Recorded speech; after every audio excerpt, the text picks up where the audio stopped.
was for a higher juicy news. Mema Obibia Akwaba. Hadia latest hot and qua Aramede Bravo. And so we subscribe to channel idea, but more than say over subscribe. The way I say over click the subscribe button. Now what barely notification. We understand video for be upload.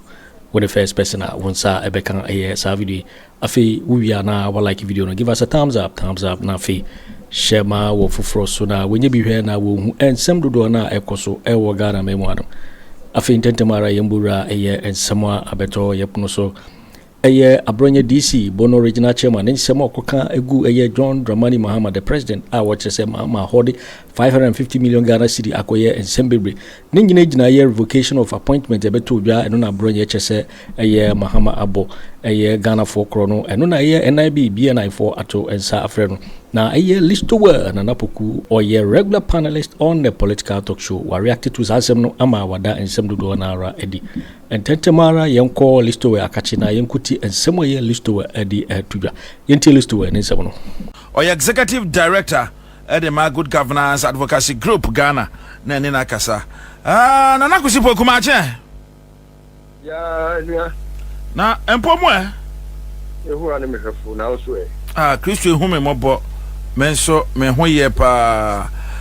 wadarumo esembia piepie nyanyen sembia ya abroye DC kwa me bafo ana ase na no akoyi nika na ensam a wo kan ya enam so a NIB me invite ni na nabi aba monte abeka se na time a wo mampeni na nadodan kwa Akufo Addo te akonwa so mampeni no nipa bi kan sem we bebre adigu ni hofi nanso obie ni hono ma ye invite na ye ton sa friend say wombra na wombe chekire ni nsem ekoba ni sa na nkonko ye se bio ni na ye tuasi nipa ba ko ho ana say NPP amanyoko no ne chitafo ho a pese ye tata won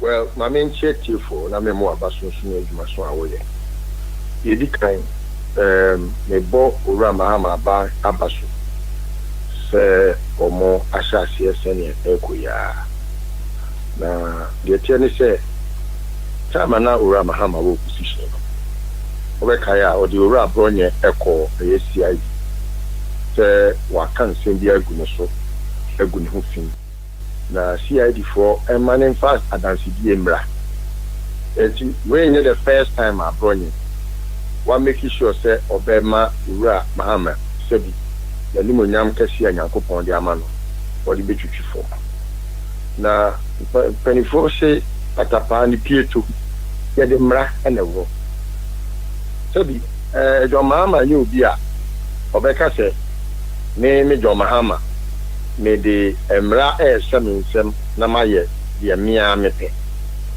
anu nti se wahwa bibia wo ye bia no ene emra emwebra enti se o te se ye se wode NIB no intimidate obi a NIB omunye ye friend sen adwumaku a omu intimidate eye adwuma sebi omu ye ne wo mremu edi se omu se NIB no a omu invite Abronye no se for intimidation purposes any omunkona omumma emra no yen sakra mu na yengu NIB no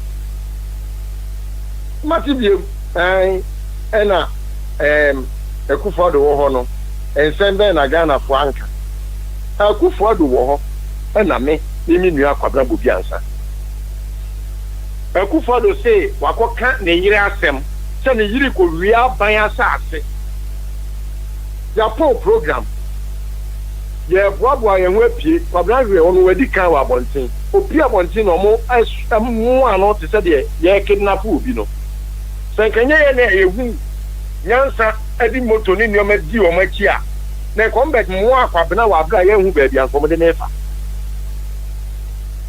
Akufo Addo aban na ameswali o ye na juma as journalist o ma fa na nko NIB se mo ko tutu na numpu eno mko bo litu oku no Akufo Addo aban Akufo Addo aban na mama na Azure na wo so odwane fi o man ni mu eko exile eko siki asylum e wo South Africa Akufo Addo aban Akufo Addo aban enema Caleb City FM any City omo TV no kwa friend say City TV bio omo so odi se me aden a wakona say security akotwa mfonyi enti no me busa omo say omo ka intimidation ase expressing me bi ana bona me mum na mabon na the word intimidation no me ntiase let's say intimidation dia the odi mu akotene pa obo emu PhD ye kase na ban intimidate Ghana fo a Akufo Addo aban omo nkonko busa NIB former director say nipa say no man chi omo nkobu NIB o ma jinkofo kra gold eni omo sika eni omo kobu NIB I see emu abrofo mi ankasa mi nua ye friend say amitego ye tini ko tu mu ho BNI adan a ye say wa kwa accuse Akufo Addo aban ni say onu gold nsense bi ni hu bom mu eno kra keke e dey no ma fa nye Captain Smart sabi asem ne Troʊble bi se anu ntina ense ni bi o wa ye mu bi o mo ntimi afa ma ye nso okay enti no ade a ekoso no what can asem and you say from one dance die bra na sabi utumra kiresie but na kusipoku nia dodo na ebisa ni say okay asam a woka ye ensam a mo amanyofo mota moye den moka corruption, nepotism, theft, criminality is a hallmark of Akufo Addo's administration. John Dramani Mahama can be 22nd of June 2024. Bebre Dawson nti akobane sana sadia midin kan bisa ye no na enkonko ye say because ohwa ensam a Akufo Addo eti akonwa so binum Ghana fo binum ka kire no na Dawson aso so ye invite omo unim sinto asese no mo mama omo propaganda no na adi busa me question na mama nyia no okay na bibia esi Akufo Addo ho kwan say ode mra kwan so ebe busa isto wo say ade na aso ye konfo na ka metu mra tire ni sie okay ono Akufo Addo no je ntia wontimi nya de adwama ma ye ibi ni say Joma ama no ono ni say ne hu so sa bobe onye mfumso onye boni dia eno se wu na wo se maye boni na ye mpanifo no lo mu no mo se he who alleges must prove yeah eti why allegation say you no crepa say de wo kan say de wo so mi ma wia 500 and something million 550 million Ghana cedis 50 million no wo si ma wia pa say de wo pese Ghana for gidie ne dia be fa ho adansi die bra na enya official say wo timi atumra kiresie say major Mahama me for Akufo Addo want me nya say because ono wa bokro no and ye bo hu de rama man say ate okay, how was Akufo Addo going to do that? Say at least someone should come and prove his thievery for the world to see that he is a thief. He could not have done that. That's the difference. And the woman can near your night here. You can come back. I will say, where back? The patch of our phone. Mr. Ne Google witch hunting. Never say, yeah, the papa, and I say, yeah, the papa. And I'm going to witch hunting. Me a witch hunter, me a witch hunter. Because you need by front number, you need front number. And something that is positive. Yes, I want your money. We tell fire. Tell my own kum. No, Abronye. Who say your Mahama papa? And maybe you. Was it your Mahama papa who we are generator? Yeah, Mekai. Papa, what for the brand? Mahama, Nindinian said near what you want a market in ma. No, to me, Bedjam, who papa, who be Burkina, or no corner canny. Oh, papa, no bed door of Bono. And now papa, no bed door of Bono. Or Mobayana, or Mobile so for, and now Mobayana, a Abronye Penino, a Obribuan. As you know that, what show school or do what it's one or the other bedroom. Oh, you got any? Oh, papa, no, I mean, if you Burkina. Now I feel be like I said, your mama papa and we go via generator. The bia ugu ni pa hufi. O so won pesa, wo do akosi ID, well you know.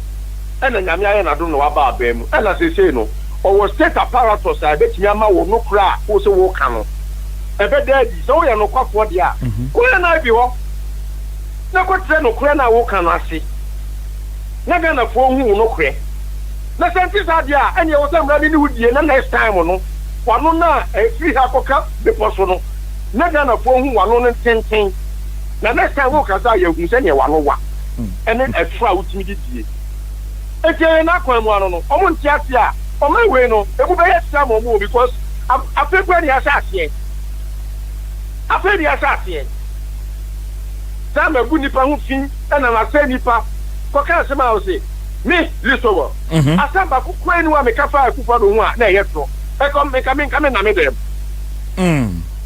knowing how wicked Akufo Addo is e ka me na me dem na no kura bono ya fa ye hu ani o minua ya fa ye hu ani da edru be bi na wo se ye bo pa e ma mema kintina wa e bo ye hu ban ya fa ye hu ani o hwe Akufo Addo edru be bi na Nyankopon yi na ma na oruani national security for ebi e ne bo ye hu ban ya fa ye hu ani o se wa ko ka Akufo Addo asem se wo ye kronfo do wa koda minua ye bre ya nkasa aposifo a na omo ye ho ban eti na du ba bia na me fa aposifo aso ni ni agro no because ye mu bi senye omo a ekieku ya che but ye nua no wuwom ye nafo no wuwom ye neighbors ahodo ye asebio omo ti bibia na omo abo amane emfa ha enebe fa ha omo bo ho po wa ha na eja na wa so wasonso ho akokoda ntema wonyamane ene ebos no nsia na listo wa wakoda enu na bu ama Nyankopon ye yadom a sebi nkofo yi omo enioma omo hihye nyina atamfo Nyankopon ema ni tiku ye enti no se omo ti se owo ba be ye tete de na anu omo ye do Mahama ye kronfo na no afa ho adi se o ka to ye kronfo a wo ba be tete ne fo no awabo wo ka se do Mahama wo ye sei wo ba be tirem wo ti ni antiremu a atapa ni pieto ye de mra na be woro okay enti no de afekwa ni enu omudi agro right because jo Mahama anya me meye na ye di ase no oba ye di ase no na ye di ase no na me ya che wo mo eni omo ye ready because ye yan na Ghana ha ahogono so and I don't expect them to stay here ahogono so anti e pay back time ana and ye pay back time ye de mra na ye atuma I see and I tell say patapa ni pieto de mra na woro okay and ye pay back time na ye see etu omo ka na come betuma na mam ye ka see etu omo ka omo bo ne so ka na come betuma na mam okay o jire akoye bone obi akoka o say ade ye sebo o say nka o jire na o si ya di femu na onko court o ma ya di police for aye rambo aba be jina fam aba yiri obi amwa Kwabena sekam enye ne akoto to abo e wo post station wa e ko mo anya no I see etino pata papieto ya de mra na wro so say oni mra enya adwen a emra no enye jo Mahama na ye jo Mahama no ne create BNI ana NPP eye emra ne create ye omo so omo create mra no omo nimnyansa chen oni wo pa na wo ye lawyer ni nyina omo nimnyansa chen mo nimnyansa chen NPP fo ni nyina including opia tamon tiasia mo nkoshepo BNI no ye be mana wo ye boni wo Ghana ha ye BNI be chew I see eni o pa mo yen tele krom house ndiem o ka wa asem a utu mra chiresie ka no kre tantro na Bawumia de atetemo na wo kwatena ba bia na mu di obi atem no sa de ensi biem mo de yedi mo atem a mo hwa mo ho ene mo se pepepe wo ye profo na so ye profo me nka so ye profo wa bra nye profo da me nya bi da na mawu because eyedi etise kosua e fofo a asai me wo ka sam ye profo na me nya profo a me do be jina mra ni mama e kwan a me do be pa so no unti enti na me ka so bi ye profo a na on ferry na ye ne ya because minima de kura be ba sebi ni panyansani nimdini fefe tab kache fu kache papa tisa jo Mahama ako jina say wa wieska na o ka so wa wieska na ko ja na o ko o ka se jo Mahama na ni mo e ha o we say okay so we ska oba be chire sika we wia okay any baby odi ska de call ye one tra BNI ba be chew yes and the that question must be served okay who can baako mate yelu ye be ma BNI be chew etu ba nya put your facts correct kanokura yes sir e be ma obi bia including me so say me ko transfer to obi so a omo fa BNI mechine me nya Ghana ni ntre obi say me list to wonpo say me ko kan say do Mahama na say even po me transfer to Akufo Addo na ba ye guo so na say ma me kan no enya no kura mo fa BNI mechine ebe mo bi aka no kura we journalist o journalist o once you are a public discussant no once you raise your voice to discuss public matters no can okre me ma me transfer Akufo Addo real ska be so awia dabi me yes ape mo fa BNI mechine okay e ma mo hwe say na listo okra we campaign ma do Mahama dabi mo mechine it's Abronye they ready okwa family ene enoma show bag bia wo mafie because one ko kan okra no wo ho one hwe a wo mafie to okwa family show bag ni ene gere kakra okọ na se wo ama e da wo di nsuo kakra wo na se so okwa be kwa ko pages we akopebi because they say there o kan udina kan bia na be hwe okay Listowl nana kusi poku what is here Attorney General we on ti say Godfrey Dame we onim law Godfrey Dame je no ni judge for we onim law enti sa 2x4 na okwa me ko ka bibia na ma ya fete sam no we okwa ene make sure say constitution no be di ni baba ne wadu afonso agu sire ho na okwa watime nya bia ka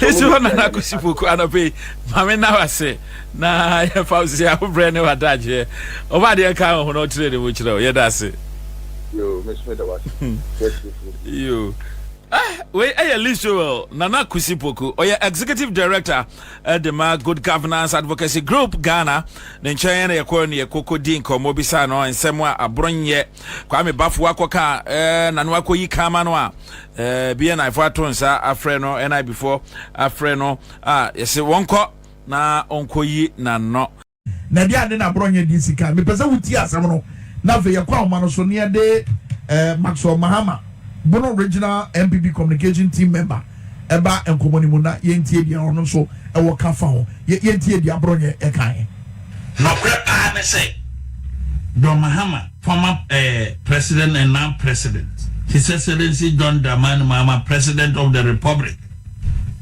the rule in Yasi first chrono our Ghana for the revocation of the appointment sam no oma ria Ghana for sika kese eba ne saying chrono se munima mo da mo trasia and a revocation of yeru sika no oma ria o enya pen ye dia revo kaso oh no te radio so baba no num 550 degrees Celsius I can some say President Mahama abo mine chrono adaya sa revocation of appointment no 550 million Ghana cedis via appointees in Ediano. One found akura says Gano ewo omampenya so ye ho.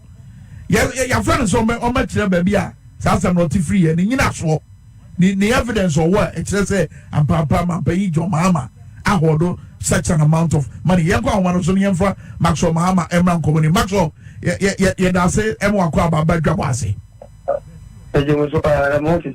Nyamina daruma ya huye na azamia wo chama yiko kan ye ade uni wubi me da ka akonya na tia wa shefo ele wa tifu ni na papa akonya so much NPP before from national to regional to constituency up to the polling station level. I don't care. Okay, so movie. Yana mo tight na den we di komo anzana mabaka se video so ntie bia osusu na kire I think a conspiracy theory be and anyway me part and yet as someone NPP Amadu Ku and I catch a Kuma. Your college is what Yankee Katan Seminole and say in opinion for the Medina part, the Amin Abronye. Min Kuma Abronye, a year on no nothing and our time. It's Tobona as a way, a Munawaye. Next, say, based on their work, cano, though when you're national executive, the old cannot just Komobia Koso. Is that to suggest say NPP as a political party? Couldn't free. Asemi Abronye DC Kwaka radio Suyana. No, I am not speaking in a representative capacity as an officer of the party. Okay. Me kasta me chairman kene ewo de Abronye ekanyeno. Okay. Na ekune yina yoku. I do not believe in my spirit that the party will tell us what in phobia for communicate MI. In some more Abronye Akano, the Kotara is the party will not do that. I know very well in my spirit. So I'm a team of Nimino. Near many AFK, I'm a new now, that's what you need. Near many Nana B, I'm a new now, that's what you need. And the rest of the national executive will never do say that. Come on, Kata. This is me didn't pass it. Abronye Asamo Okayeno. And yet, on one and a worker. And it may not, or it is not the official position of the party. But based on the old canon, over per se, party in Baba Bontain, Aberkin went free as some Abronye this year, and now so I have to as a friend or NIB. No question, woman says political organization is a serious business.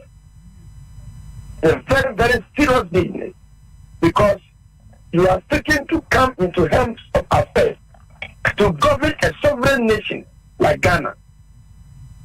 Now, assembly or assembly can the assembly or not say 1 year. The minority leader, Ekano, eat the humble pie and accept it. I'm not saying more you want. And then the party will never allow any execution. The party, the mantra that we have, you touch one, you touch all. But the issue is that how are you touching one? Let's go by more as NPP and they were opposition. I need to follow by me. So, please, by me, the science, or met me and the mouth of Munta, the party will reject it. But in the case of Abronye, the party will resist it. The same way we are party back.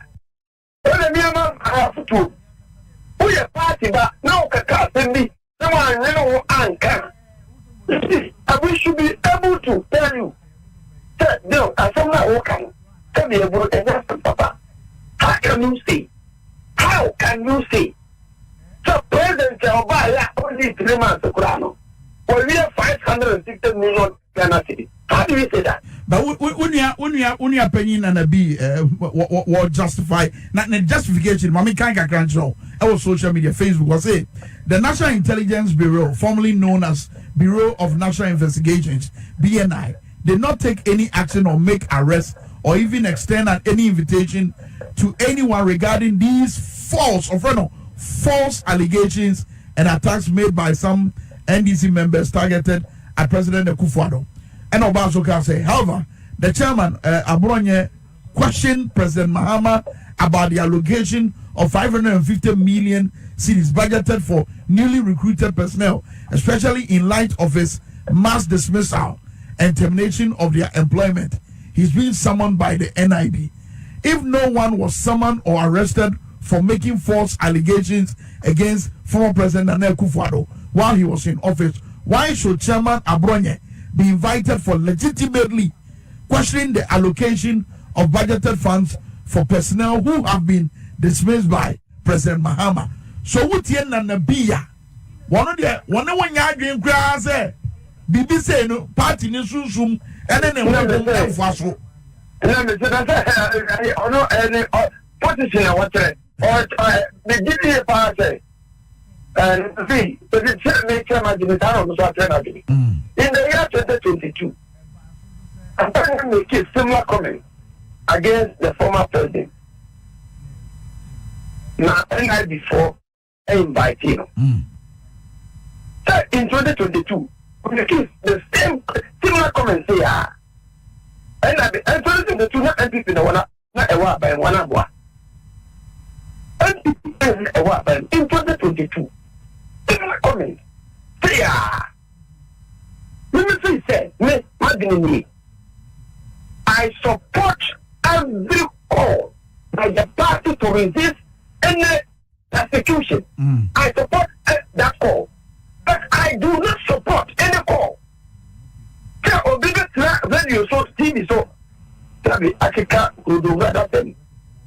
As someone ending your show, as someone evidence show or say, and conform me the form of flat house. Yeah. But the people who come appointment.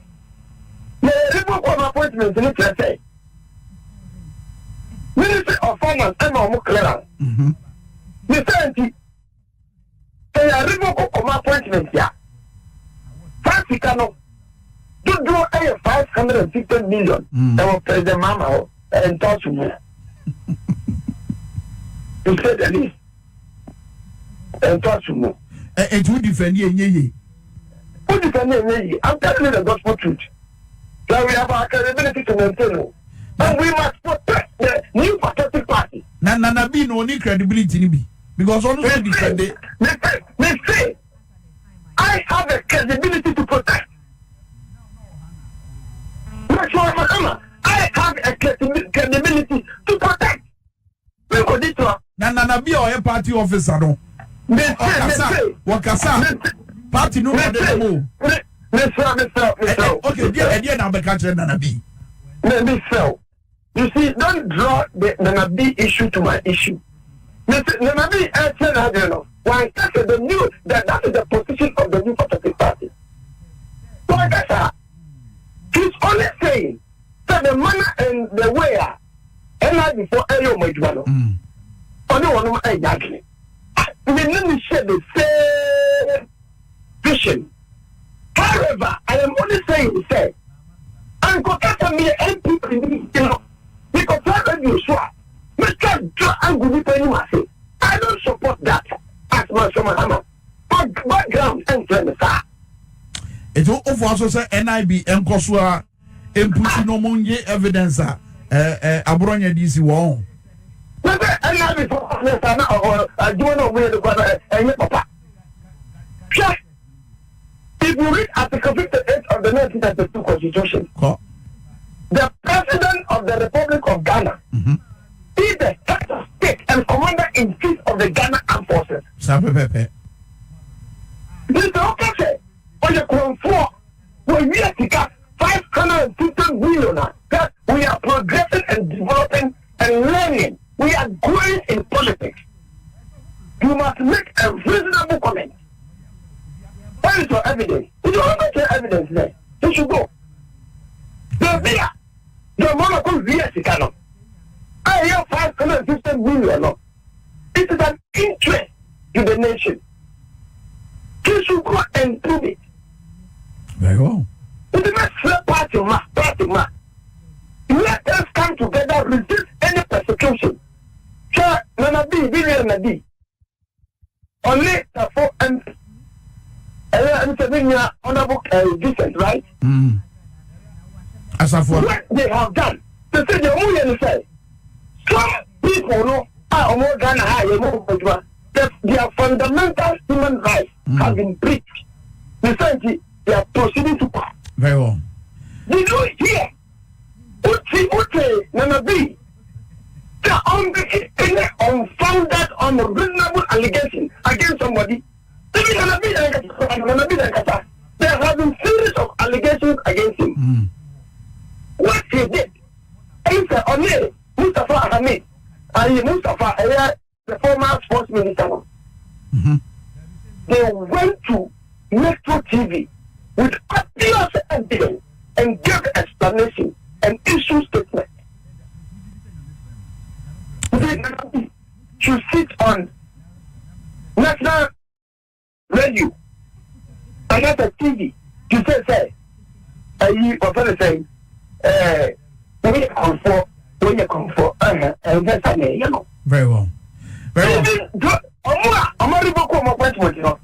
They have the right to seek redress in part. Oh, yes, beneficiary. Abronye, you are not a beneficiary. You don't know how public service, you know.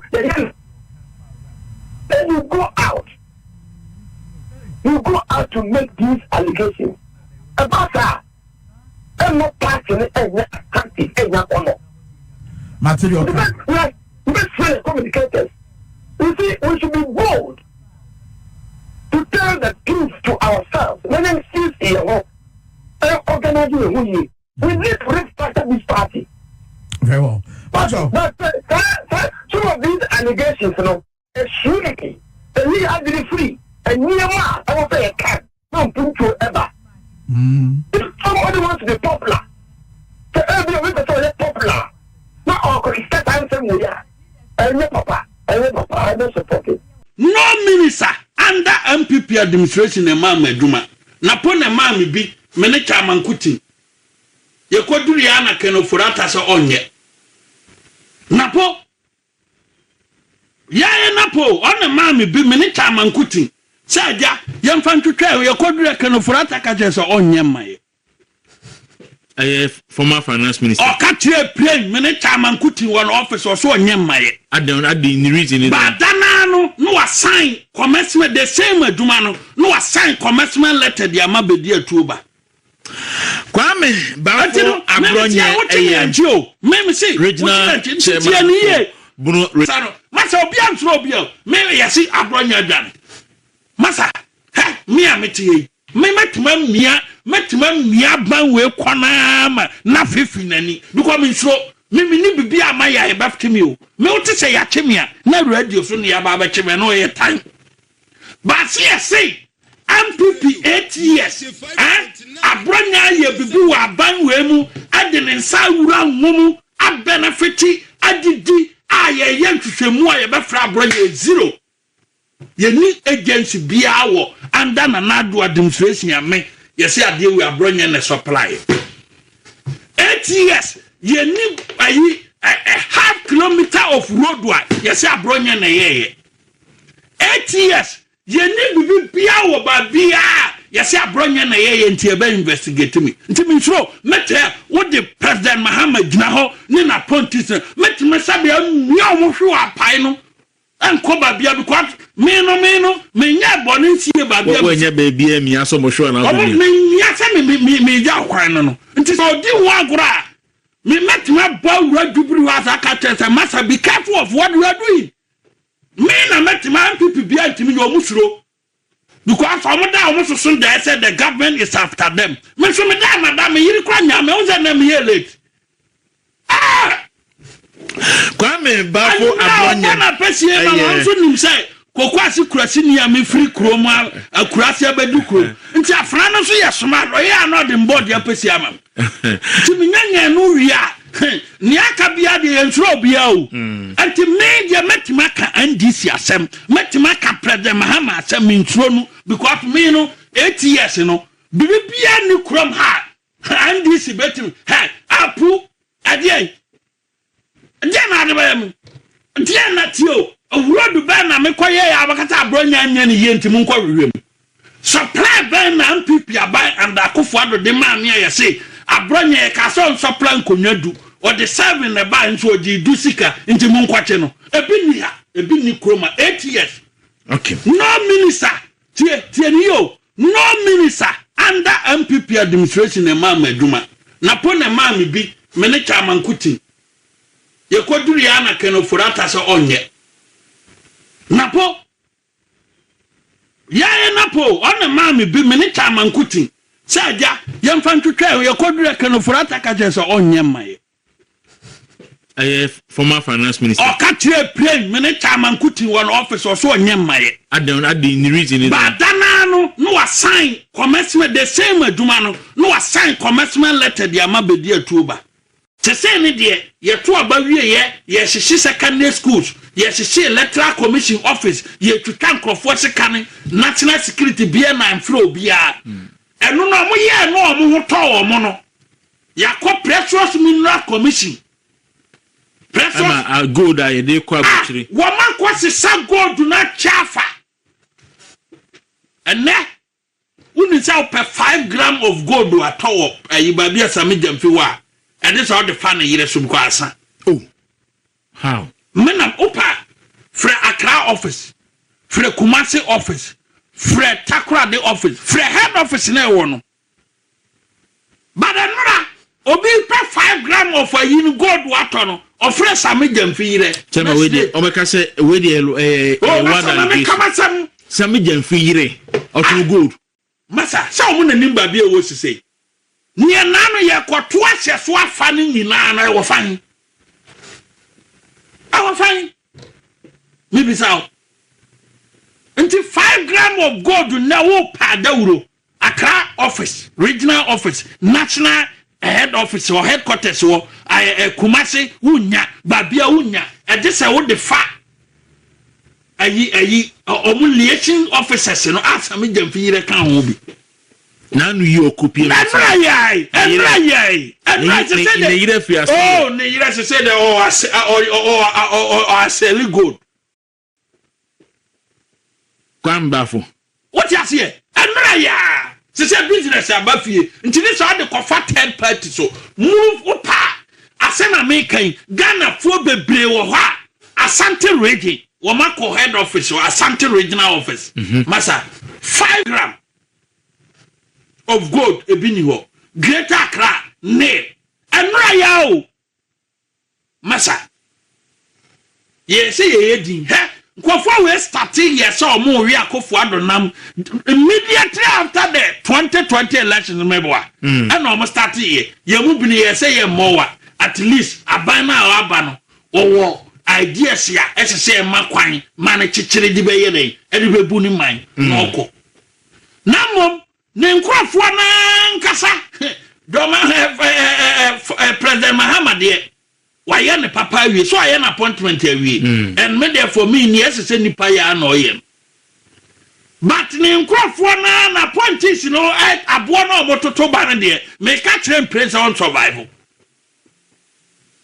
abo na wo ma frase atoto ba back so including ono ankasa no masa obi antro obi o me yesi Abronye adwane masa me ameti me metima mia ban we kwana ma na fefi nani because me sro me ni bibia amaya e baftimi o me wote say ya chemia na radio so ne ya ba ba chemia no ye tan na mo chema ma men ka say for the records any ochina semutim sameje enfire I good with some day immediately no what am na say me control if you want take me on say ope gold wa this oko hun sameje enfire nti sa wona asuda me nshiro ana na sama ma say as a journalist no find out from the various regional offices na tena no pabisa question say gold na wo mo do o mo task force wo free ba bia kwasesa ne prim no e wo fan now okay so good no say follow up because and then ready for shipment oh master yeah say na gold I ready e be ship dia kwa brut e wo fan ni na including everything babia odu omu gold sie no anya ne ye hye ponko a babia ai precious ayina ankasa du omu gold ye dey egu aye bo ho ban wo ma sesa ne nyina nti omu nanim go and check the gold board enkrofo edo o matototo a ene Ghana gold purely political and now pe gold ato ne se wa hu andis ni a unya binto obi bisa se na who kosam kosam de se nyina ti ba no nche se maye nka ho asem o ne ya o man ne dia no se se ne ya revoke appointment ne ya fa 550 million Ghana cedis ye tena mo ma chesa si Kennedy free and na Ghana for so omo party one strategy omo dey ba enra mene NDC ni bi kwatena ase asem oton ma mene say 11 bobo ba say on ba be smart say si yi 11 na ye smart ni enyi ni betting tax no ye wie ya say 11 na 1% mbo yeah mo omo di kwahye electricity we betua 58% VAT ba be kwasuru prim da ronim ni asi catching first krono a wabo Ghana for the revocation of the appointment sir no omo wia Ghana for sika kese eba na saying krono se munima mo da mo tenase a na revocation of yehu sika na omo wia o enya pan na ye dia revoke appointment sika na omo wia sesen kwan be so tie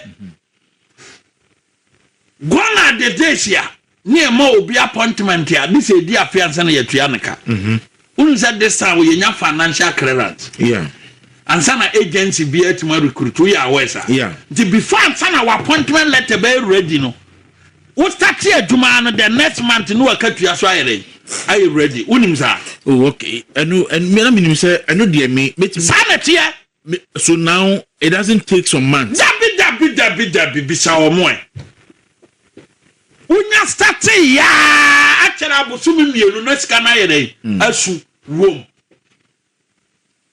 15,000 nurses do mama so omunya Ghana fo na Akufo Addo kofa omu firi Burkina Faso ebinum firi Libya ebinum firi Benin ebinum firi Ivory Coast omunya nurses fo a yetete omu wo ha ya fa omu ko school ha no omu so omunya Ghana fo ya revoke omu wo financial clearance teachers wo wie ya yo service ya wie over 15,000 teachers ya revoke wo appointment dawro wouldn't say finance minister the 2024 budget no e keta for this amount yes we are what minim say omo financial clearance that we wouldn't say budget no mo e keta for this amount yes but ya revoke no one man letter say wagin appointment letter ni sika na da ho no so me tie economic kando say financial clearance no was for the year 2025 na omo ntimi and go through the process and we spiral oh yeah dummy head so that say ya mame appointment letter in November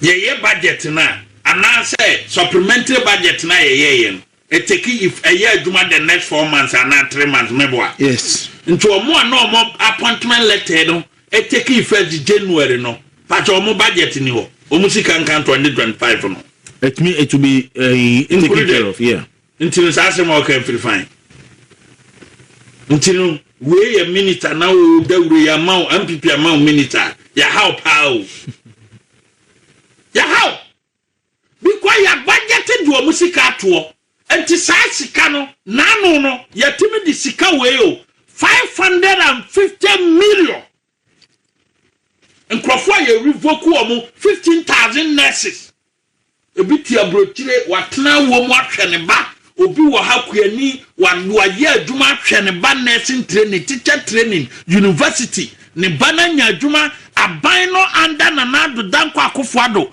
abadjete 550 million Ghana cedis say sankrofo we nyina no yemfa form adwuma ne yentua omoka eye Ghana fo to omutua na aban bi baya o dabi matwa munya Ghana fo afa sa sika na kogu dubiri house anti 550 million wa revoke my appointment afa sika no ama Bank of Ghana diagu bullion van wa kogu dubiri house mo de yene can you say because of say revoke no ti sika no obi akoyi sika na ya clear sika bia free secondary school account yeah and even some hospitals ade akogu dubiri house and a president he ko Germany obi a osi obem make sure say of expenditure ebeba from no ko Germany 26 delegation NDC for the dinner chikoi obia $5,000 per diem 95.9 una utio una tiefo nanu yoko Germany official delegation NDC for yesesa omo frade ko Germany omo ye nipa 26 abane mabia $5,000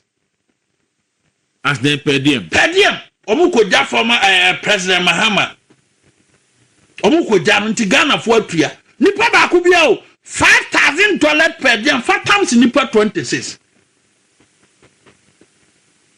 and Krofua ye revoke wo appointment ye nuanu abubuafo wo meboa obi labor act ya say ye mo 1 man in fact I pay criminal mo din komo abubuafo no yeah these persons with disability so can say any abubuafo nko anifrafo so mo nyina kan person with disability no mo kan me so can section 51 of the labor act na ye for mo aduma ye mo special treatment.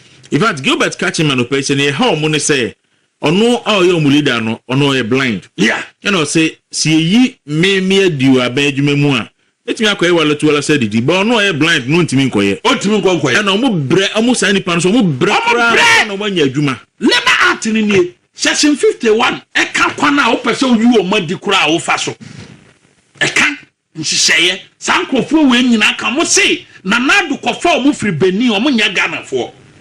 And cry yatete omo won nursing training wo Ghana how institutions muso omo nya Ghana fo a teacher fo omo call various colleges of education muso omo mfiri ha o papa nya Ghana ni o maame nya Ghana ni akora na so nya Ghana nti ya revoke an appointment afa wo musika 550 million e dey go bulon van mu and every week bia otukwan ono okudjeto abrakwa wamontina kroma ni 3 days da enti sasi kanen nyina gudubri out say eguvul bullion van mu na o matwea kwa kogo mo de yere yo wait for we and someone abeto ye pun so eya Abronye DC bono original chairman nen sema okokagu eya John Dramani Mahama ho eno na listo area cha wada eye ensembebre because so when you subscribe to channel area bomodi say o be subscribe na fe wa like video no give us a thumbs up na fe share ma wo foforo so na when you be here that wo hu ensem dodo na ekoso e wo Ghana memo ha sanse had the latest hot kwa enamede bremo also betimi achere wadwen afa ye so we nyina ho e wo comment box mu mubati mingabium in my next video. Thanks for watching. Like and share the video. You can also drop your comment. Please don't forget to subscribe. Click on the bell to turn on the notification.